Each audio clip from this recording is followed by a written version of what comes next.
I used to feel like I was constantly drowning, not in water, but in a sea of relentless stress and anxiety.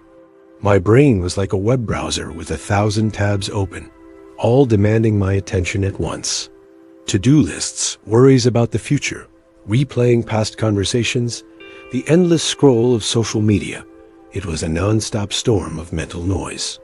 It felt like I was losing myself, like the person I was supposed to be was buried under a mountain of obligations and self-doubt.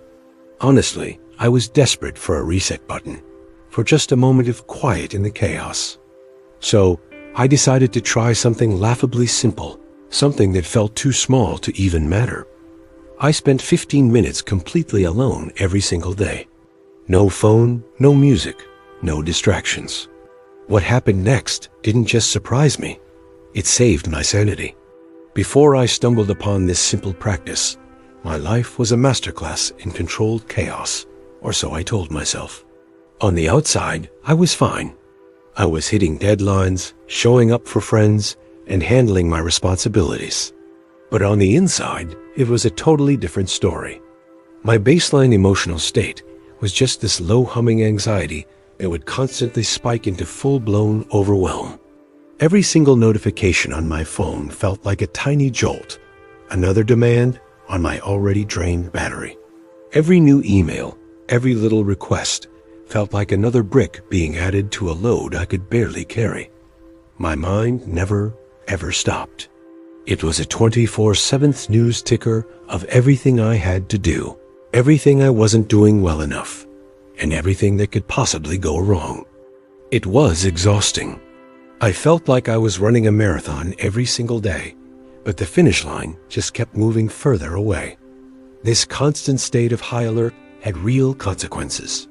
I was irritable and would snap at the people I loved most over the smallest things. I'd have entire conversations where I was physically present, just nodding and smiling, but my mind was a million miles away, lost in its own mess. I was there, but I wasn't there. My social battery was perpetually at 1%. I'd cancel plans, not because I didn't want to see my friends, but because the sheer effort of pretending to be normal felt impossible. The breaking point wasn't some dramatic meltdown. It was quiet. It was a Tuesday afternoon. I was sitting in my car, parked in my own driveway after work, and I just couldn't get out. I remember sitting there, engine off, staring at my front door. The thought of walking inside to make dinner, answer texts, and just keep going felt like trying to climb Mount Everest. All I wanted was silence, a complete and total absence of demand. I felt hollowed out, like a shell of a person just going through the motions. That feeling of being disconnected, not just from others, but from myself, was terrifying. I realized I didn't even know what my own thoughts sounded like anymore, without the filter of anxiety and noise. I was a stranger to myself. And in that silent car, in that moment of profound exhaustion, I knew I couldn't go on like that. The idea of solitude didn't hit me like a lightning bolt of inspiration. Honestly, it sounded a little self-indulgent. Solitude was for poets and monks, not for a regular person with a busy life. My first thought was, great, another thing for my to-do list. Sit and do nothing. It felt backward. The problem was having too much to do, so the solution was to do less. How did that make any sense? Plus, the idea of being truly alone with my thoughts was genuinely frightening. My mind was the storm. Why would I want to sit in the middle of it without any distractions? The few times I'd been without my phone or background noise, the anxiety would rush in, loud and aggressive. It was a monster I was constantly outrunning, and stopping to face it felt like surrender. I was terrified of what I'd find in the silence. What if the anxiety was all there was? What if, without the constant motion, I just fell apart? But desperation is a powerful motivator. I was scrolling aimlessly one night, probably looking for a quick fix for burnout, and I came across an article. It mentioned a study where just 15 minutes of device-free solitude had a noticeable effect on people as emotional state. Researchers called it an emotional deactivation effect, where spending a short time alone lowered the intensity of high arousal emotions like anxiety and stress. 15 minutes. It was the simplicity that got me. It wasn't a week-long silent retreat or some complex meditation. It was a quarter of an hour. It felt manageable, a low-stakes experiment. I figured, what do I have to lose? So I tried it. The first few days were awkward. I sat on a chair, set a timer for 15 minutes, and immediately felt ridiculous. My mind, used to constant input, went into overdrive, screaming for a distraction. My legs started twitching. I thought of a dozen emails I needed to send. I mentally replayed a conversation from yesterday. My hand kept doing this phantom reach for my phone, which I'd left in the other room on purpose. It was profoundly uncomfortable. I wasn't finding inner peace. I was having a 15-minute argument with my own brain. But for some reason, I kept going. I had promised myself I'd try, and a stubborn part of me wanted to see it through. The first thing I noticed after a week wasn't a huge shift, but a subtle change in how my days felt. It wasn't like a switch flipped and my anxiety vanished. It was more like the volume had been turned down, just a notch. The constant, high-pitched whine of stress softened into a duller, more manageable hum. If my mind was a browser with 1,000 tabs, this practice felt like closing one or two. The noise went from a frantic 10 to a more bearable 9. I started to actually feel that emotional deactivation the research had mentioned. Normally, a stressful work email would send a jolt of anxiety through me, hijacking my entire day. But after my 15 minutes of quiet, I began to notice a small buffer, a tiny pocket of space between a trigger and my reaction. I'd still feel the stress, but it wasn't as all-consuming. One afternoon, I got some tough feedback on a project. My old reaction would have been a panic spiral. This time, I felt the familiar sting, but it didn't completely derail me. I was able to take a breath, process it, and move forward without the usual emotional hangover. It was like the solitude was reducing the intensity of those strong feelings, just as the studies described. This wasn't a magic cure. The anxiety was still there. But for the first time in years, I felt like I wasn't totally at its mercy. Those 15 minutes were creating a small clearing in the dense forest of my thoughts. It was the first real evidence that I could change my relationship with my own mind.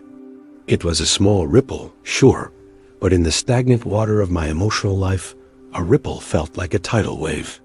It was enough to make me believe that maybe this awkward little practice was actually working. As I moved into the second and third weeks, the practice started to evolve from just sitting there uncomfortably into a genuine emotional reset. The real breakthrough came when I stopped trying to fight my anxious thoughts. Inspired by something I'd read, I started to think of these emotions not as enemies, but as messengers. My anxiety wasn't just random noise. It was a signal that I was taking on too much, or that a boundary had been crossed. During my 15 minutes, instead of distracting myself when a worry popped up, I would gently acknowledge it. I'd say to myself, there's that worry about the presentation. Hello, worry. This simple act of non-judgmental observation was transformative. It took the power out of the thoughts. They were no longer terrifying invaders. They were just thoughts. Clouds passing in the sky of my mind. It was in this quiet space that I could finally process things, rather than just reacting to them. This is where I began to feel a real sense of freedom. For those 15 minutes, I wasn't an employee, a friend, or a daughter. I was just me. There were no external pressures or expectations. I could let my guard down completely. This daily act of reclaiming my own mental space started to rebuild my sense of self. I was rediscovering who I was outside of my roles and responsibilities. My own opinions, feelings, and quiet desires, they all had room to breathe. It was like I was slowly reintroducing myself to the person I had lost in the chaos. This wasn't just a break from stress. It was a journey back to myself. Does any of this sound familiar? Have you ever felt that sense of being overwhelmed by the constant mental chatter? I'd genuinely love to hear about your experiences in the comments. And if this story resonates with you, hitting that like button makes a huge difference and lets me know I should make more content like this.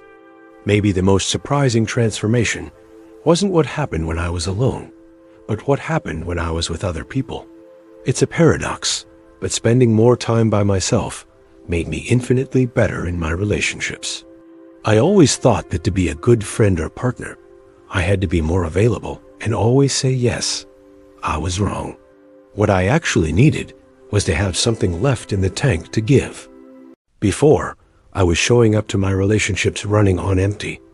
That's why I was so irritable and impatient. My fuse was incredibly short because my nervous system was already overloaded. Research I found later confirmed this. People often report being more irritable and snapping at others when they're deprived of needed solitude. After I started my daily practice, that changed. Because I was giving myself that time to decompress and regulate my emotions, I was no longer operating from a place of deficit. I had more social energy.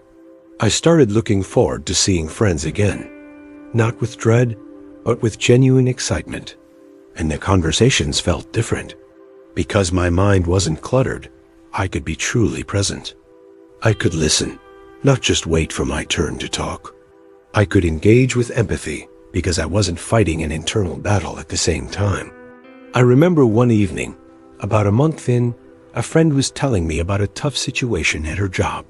In the past, I would have offered a quick, fix-it response, secretly wanting the conversation to end. But this time, I just listened. I asked questions. I was able to hold space for her emotions without feeling overwhelmed myself. She later told me how much she appreciated how present I was. That was a huge moment for me. By taking care of my own inner world first, I was finally able to show up for others in a more meaningful way. So many of you have asked how to start, and I want to be clear.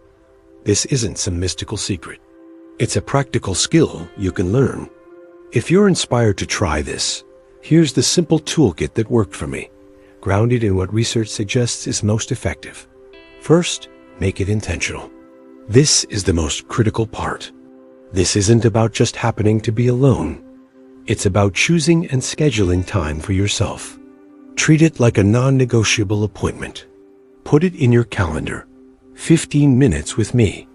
For me, it's right after work, creating a buffer between my professional and personal life.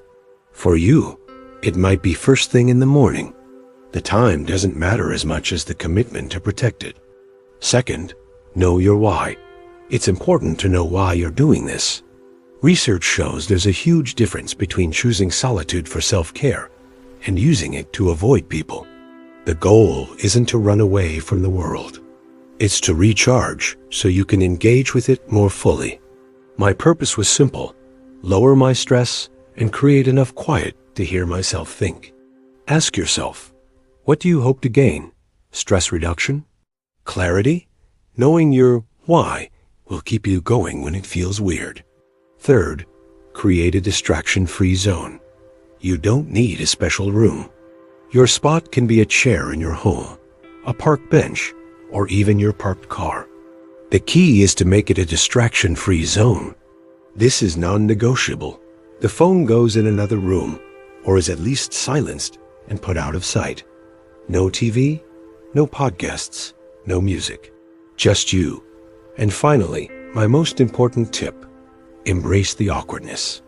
I promise, the first few times you do this, your brain will likely rebel. It will feel boring, unproductive, and maybe even a little scary. That's totally normal. You are retraining a mind conditioned for constant stimulation. Remember, solitude is a skill, not a magic trick. If 15 minutes feels like forever, start with 5. Just 5 quiet minutes.